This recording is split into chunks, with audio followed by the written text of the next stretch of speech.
COVID-19 burst onto the world scene in January 2020. 3 months later, I interviewed people in 16 cities globally to find out how the crisis and the lockdown was impacting them. At the beginning, around the end of February, we were told this was just a flu. Then, especially in Veneto and in Lombardy, in the region where I live in Milan, the cases increased. And the health minister had to admit that it is a terrible virus, not just a stronger flu. Many friends of mine and also young people unfortunately died.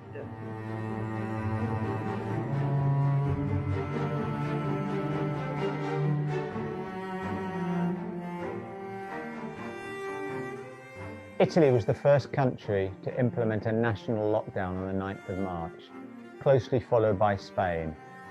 And then, as infectious as the pandemic itself, lockdown quickly spread around the globe as countries began to take COVID-19 seriously. When you watch the news, when you see, I feel like the world is falling apart. So I have a couple of friends who are doctors as well. Right. And so I think for me, like, I didn't necessarily take this seriously until I spoke to them, how they were preparing and how scared they were about what was going to hit New York.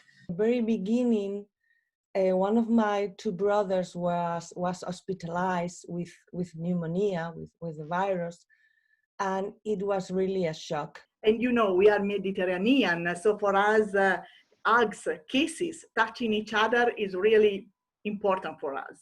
The lockdown has created many personal challenges for people. So recently, instead of thinking about how to make things better, I'm struggling how to survive. Instead of celebrating every single little step, I'm counting days and hope everything just goes through as quickly as possible. Just only one thing I don't like the most is that I would rather to spend this quarantine or this social distancing with my family at home, but I couldn't. So that is the thing I don't like most about this. I work in social work. I'm a social worker working in adult social care at the moment for a London borough. So as you can imagine, it's no longer a sort of a Monday to Friday 9 to 5 job. It's spilled over into sort of 6-7 day working as many hours as possible. I work a lot with dogs. When I say I work a lot with dogs, I think there are a lot of stray dogs. Not allowing people or shaming people who are trying to take care of the animals is something that is a personal experience that I'm going through currently. And that's something that really, really disturbs me. And you can clearly see I'm very passionate about that. It's made me a bit paranoid, if anything, in terms of like going out into social spaces or like going to the shops or going for walks. Obviously with the introduction of new vocabulary like social distancing, it just kind of puts you on edge a little bit about how close you can be to others, which we've never really had to consider before. I think it's been really hard because we were put on a lockdown 36 days ago, and you weren't allowed to move at all, and you could only leave your house for essentials. And I live alone and moved to a new city, so the impact on it was so much more than I could ever imagine, because I actually don't have people to talk to on a daily basis. Mentally, emotionally, it's been a lot. You have good days and bad days. So very quickly, it was like everything has changed. 1 minute I was playing hockey, driving my kids to school, and then the next minute I became confined to my house. It's mandatory to wear a mask when you go outside. Expats are getting their visas taken away from them for not wearing masks outside. I live in a condo and you can't use any of the common areas, which basically means you can't leave your house, which is really difficult with a child. Also, everyone's like hoarding like crazy and has been for like 3 weeks, and it's impossible to buy basic things like onions and weirdly yogurt.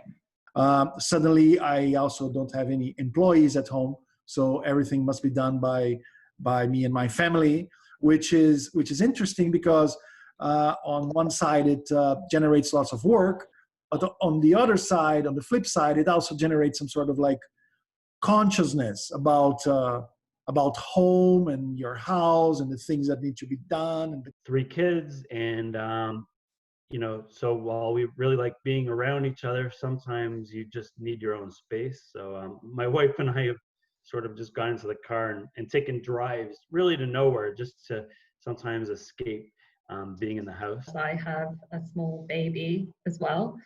I think has also presented its own challenges. I mean, it's really, really difficult working from home and trying to get everything done and having, video conferences and voice calls and all that kind of stuff while you're trying to look after a child anyway. So I think that's been a real challenge. I think the big thing is I can't go see my boyfriend and he can't come see me. He lives about 20 minutes away, which is really, really not far. If you get caught on the road trying to make it out of your suburb, you will get arrested. With our daughter, who's 11 and a half, I think we have it a little easier than other people. However, part of what is very difficult is the socialization aspect for our daughter. She's an only child, so she just has my husband and I. And it's very strange to not just be able to pick up the phone and say, let's meet over here. So from a working balance point of view, when you're home much more, which everyone are, I think the thing we are fearing in Sweden, and I feel really part of myself, is the mental health. And Sweden is still an open market. We can still go out to a restaurant if we follow the restrictions. But not meeting your colleagues every day, not meeting your relatives, is putting a lot of pressure on well-being. There have, of course, been some positives as well as negatives. Personally, the coronavirus has affected for the better. I now have much more free time. And also, I mean, at the beginning, we had like quarantine and we had to stay at home. So it was a bit like boring and stuff, but now we can go outside and meet with friends, so it's better. Everyone in my building has been like way nicer to each other. People on the street are much more friendly, and I know New York is, have the rep of, not being friendly, and we probably are, but I'd say definitely in this world, people's behavior has just been like outstanding. I'd like to look back at the end of the time and feel like it was something happened in that time which was useful, whether that's my guitar playing got a lot better or connected with more friends or learned some new technology for work. You've got to find some positive in it, I think. Probably eaten more meals with my family in the last month than I did all of last year. Many women or many men now become master chef after this COVID-19, because even like my flatmate, before I never seen her cooking so much like now. Even those who've not been touched by the terrible sadness or economic crisis are still missing things during the lockdown. I think just like right now, I really miss the face-to-face communication without mask. I think I lost a real connection with people, and those online experiences not that wonderful, to be honest. So my niece and my nephew, they don't go to school, and their parents have to go to work, and I know don't have a person to play with, and I really miss them, and I know that they also miss me. I think not being able to meet my family because my parents are living in another city. I miss watching the football on the TV because, as you know, I'm an avid football watcher. Going out for running because in Spain we cannot. So I really missed being in offices, being around lots of other people and the buzz of kind of like large groups. I'm very lucky that I have such a wonderful other half and a wonderful partner.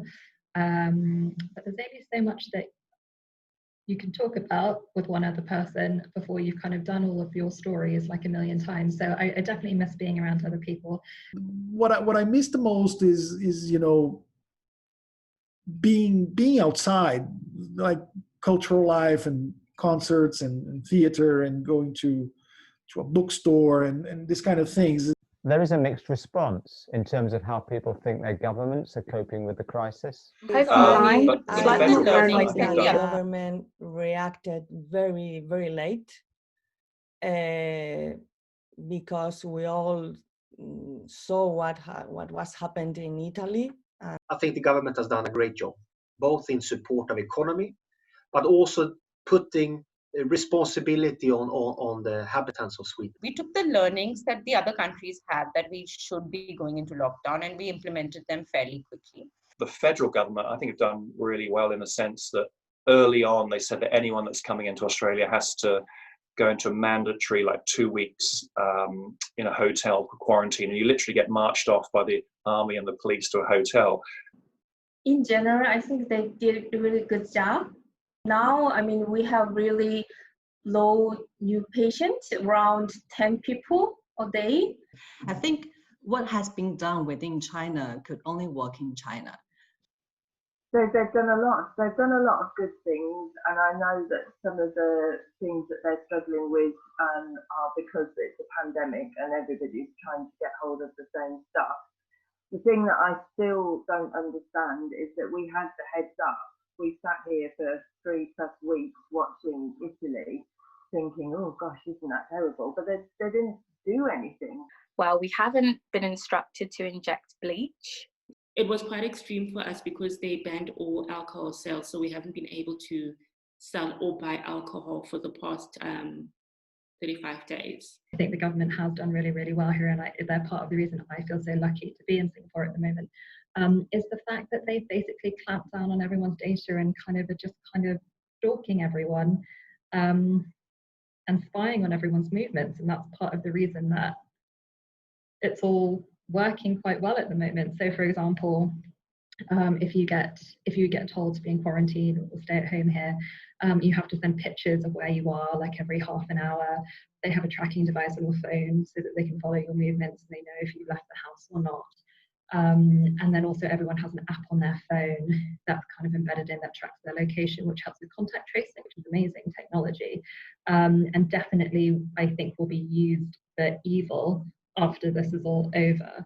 But paradoxically, I think it's great that they're doing it. There have been 1,000 new cases a day, but they're all in migrant worker dorms. It's fine, you can do all the contact tracing and everything you want, but if you have on the fringes of society people living in rooms, 10 people to a room in awful squalid conditions, you're never going to be able to fix this problem. It's very difficult sometimes to analyze what really is going on with some of the government reports that you hear. There's always, what you're presented with, and then, somewhere behind that is the truth.